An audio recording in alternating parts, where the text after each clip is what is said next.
The rain had not stopped for days.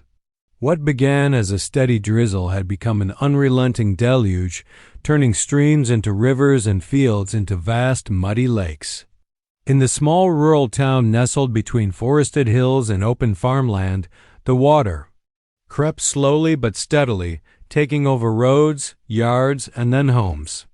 On this particular stretch of road, now a ribbon of brown, churning floodwater, the drama of survival and disbelief unfolded beneath a heavy, bruised sky. A red sports car, sleek and defiant in its misplaced glory, bobbed slightly in the current as it was winched slowly up the ramp of a yellow flatbed tow truck. Its once pristine body now glistened with a sheen of rain and grime, tires partially submerged, exhaust sputtering its last.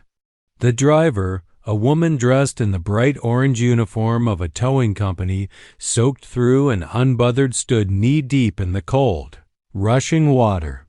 Her movements were quick but careful, efficient even in the chaos. Her hair plastered to her forehead, her gloves slipping slightly as she secured the vehicle's front to the winch cable. Each splash of her boots as she moved echoed faintly against the soundscape of rainfall, distant thunder, and the occasional shout from somewhere further down the road. Standing nearby on a half-submerged patch of pavement was a young girl, no older than 10, wearing a white dress that now clung to her legs like damp paper. She watched the scene with a look that was not quite fear, not quite fascination, something in between, the way children often do when confronted with something immense and unfathomable. The wind tugged gently at her hair, now matted and long strands, and her bare feet disappeared beneath the rippling water. A man, older, possibly in his early 40s, stood a few feet from her. His suit, a charcoal gray now turned near black with wetness clinging to his thin frame, the fabric wrinkled and defeated. His tie was askew, his shoes long lost to the water, and he looked from the car to the girl to the growing flood around them as though unable to make sense of any of it. His expression was not just confusion. It was grief, disbelief, a slow realization that something precious, something known and safe, had slipped away. Behind them, the outlines of homes peeked out of the water like islands in an unfamiliar sea, rooftops sagging under the weight of rain and abandonment.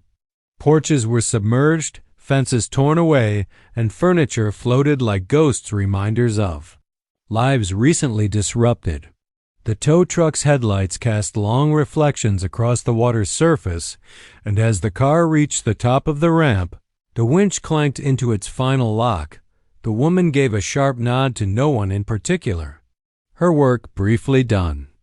The air was thick with tension, with the scent of wet earth and gasoline, with the quiet noise of lives paused. Somewhere a dog barked, distant and muffled. The girl took a small step closer to the car, still watching, her eyes wide with questions. She didn't ask. The man moved forward as if to stop her, but paused, frozen again by indecision. The woman in orange turned to them both, not speaking, but her gaze steady and understanding. This wasn't her first flood, her first ruined car, her first family caught between what was and what comes next. Still, each one was a story, a moment frozen in waterlogged time. Above them, the clouds churned, a pale light breaking briefly through before being swallowed again. It was a moment of pause within the storm, cinematic in its stillness, framed by nature's fury and human resilience, a tableau of loss, effort, and the uncertain beginnings of recovery. The woman in the orange uniform took a deep breath, bracing herself against the current that tugged at her legs. The floodwaters, now chest-high in some parts of town, had transformed familiar streets into treacherous channels. She looked once more at the girl in the white dress, still standing silently, unmoving, her gaze fixed on the red sports car like it held the secret to everything. The woman recognized that look. It wasn't just curiosity. It was the helpless, gaze of someone watching something fall apart and not yet knowing whether to cry, run, or reach out. The man in the suit, finally stirred by some inner urgency, took a step forward through the muddy water, nearly tripping over something submerged, a toy perhaps, or a broken piece of furniture, and let out a hoarse sound, part name, part question. But it was swallowed by the wind. The sky cracked again with thunder, illuminating the town in a brief, otherworldly flash, the kind that makes every shadow feel like a presence and every raindrop feel like time slowing down. The flatbed trucks. Engine rumbled gently, a low growl of persistence in the otherwise chaotic silence. Its yellow cab was speckled with mud, its windshield covered in streaks of water and dirt, but it was still running, still there, a machine of purpose in a town overtaken by uncertainty. The woman moved back toward the truck's controls, her boots slipping slightly on the unseen ground below, and began the process of tightening the restraints around the sports car's rear wheels.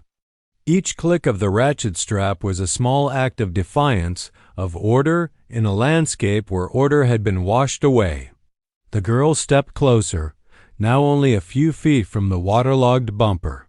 Her dress was now stained, her hair stuck in strands. To her cheeks and her arms wrapped tightly around herself, not from cold, but from something deeper. The man in the suit finally reached her, placing a hand lightly on her shoulder, but he said nothing. There were no words that would explain or fix this.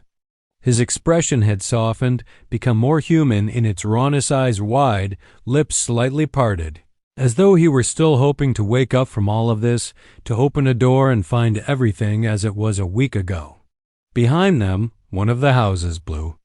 Siding, now peeling, groaned as the water shifted something beneath it. A porch light, miraculously still on, flickered once before going out, plunging the front of the house into shadow. It looked like it had exhaled its last breath. The woman in orange, glancing at the pair, gave a small nod again, reassuring this time, not out of duty but of compassion. She had seen this scene unfold in different ways in different places over the years. Floods came often now. Not always. Like this, not always so fierce, but enough that she no longer felt the panic, just the ache of repetition.